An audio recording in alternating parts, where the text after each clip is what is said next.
How to stay motivated at home. Now this video was inspired by Cindi Olwell.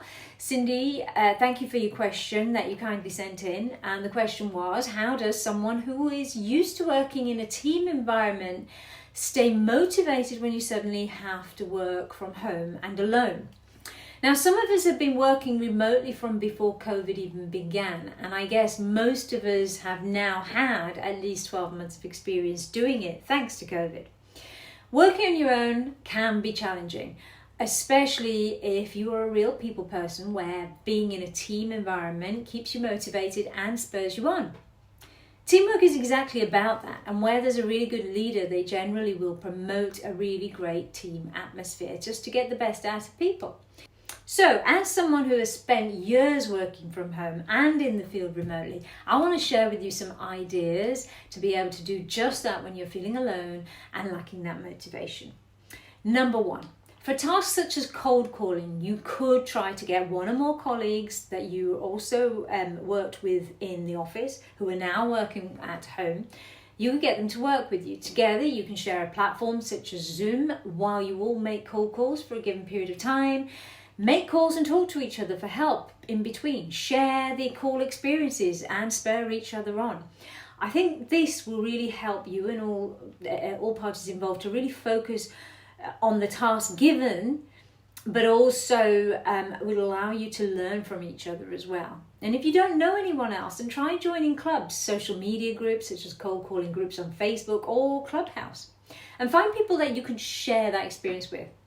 There are lots of people who will probably be in the same boat as you right now and will be quite open to this idea. You just got to ask them.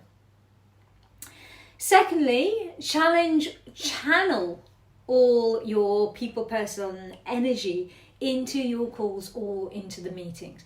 The people you are talking to on the other end are also human and will find it quite refreshing, I think, to discuss the reality of the situation with a salesperson. For example, a cold call.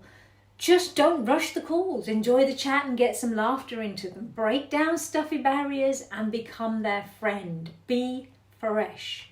For virtual meetings, this should be easier because you've already got an appointment with them where they've agreed to talk to you face to face. So remember, most people are still working from home and many will continue to do so. So break it up for them too and bring the human element into your call. Kids, partners, office space, they're all real and they're all present and they are not taboo subjects. Instead, they're probably more about rapport building. 3. Be creative and make it fun. Try making calls sitting on a gym ball or play objection bingo with gatekeepers. Record yourself and watch yourself back to see how well you did or how much better you could do. Create league tables to see who converted the most calls with your friends. Note, I did not say measure how many calls you made because that would actually have a negative impact. Maybe even put something behind you that can be seen on the camera when you're having a virtual meeting and see if anyone notices it. Now, everything I've suggested here are things that bring a little diversity into your role along with togetherness and will contribute to making your day less mundane and more exciting, hence more motivating to keep you improving your game. Okay. Thank you for watching. I hope this helps. And remember, if you haven't done so already, please do subscribe so I can keep sharing these with you. Till next time, take care.